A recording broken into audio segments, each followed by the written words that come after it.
Chapter 2, Vacaville Reception Center. A few days after sentencing, I was driven to the Vacaville Reception Center. This was the first stop. For the next 30 to 90 days, I'd be tested and evaluated before being sent to a permanent institution to do my time. I stepped out of the car and into a chilling fall breeze. There were dark rain clouds gathering, and the air was filled with static electricity. It seemed to both match my inner uneasiness and the uncertainty of what lay before me. I was escorted to the reception and release, R&R, where I was unshackled and had to strip down for a body search for drugs, weapons, or other contraband. I had to donate my clothing because I didn't have money to send it home. Then it was a shower, light spray, mandatory haircut, fingerprints, photograph, and state ID.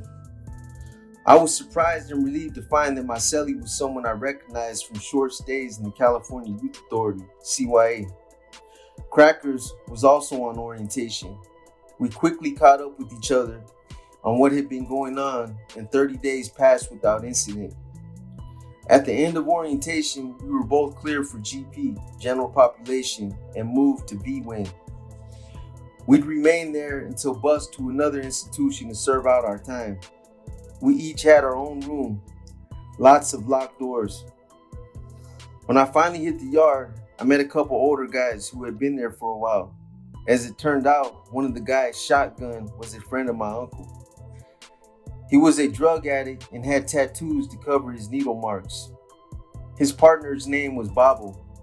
Babo, a Santa Barbara-born Puerto Rican, was a little buff from weightlifting. Both of these guys had extended records and were back to prison on parole violations. I was the youngster on the yard and new to the big house. Shotgun and Babo showed me the way around the system and the ways of rules of prison politics, what to do and what not to do. It was a totally new world for me, a foreign society that I was completely unfamiliar with. I had the attitude that I just didn't care what happened.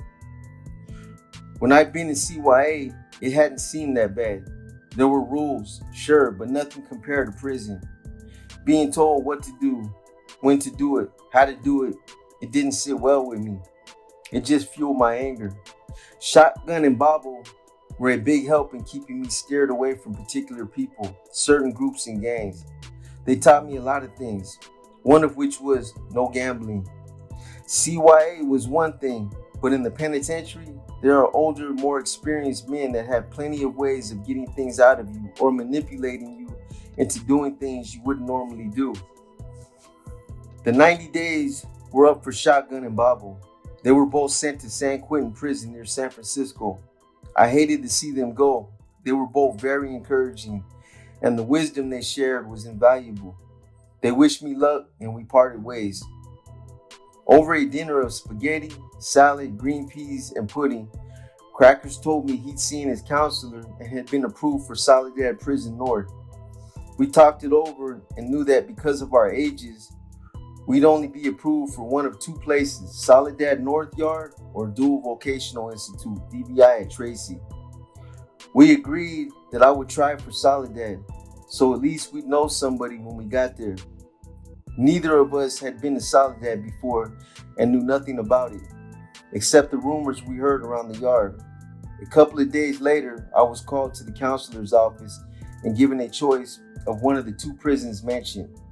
2 weeks later, at 3 a.m, 20 of us were awakened for the bus ride to Soledad State Prison.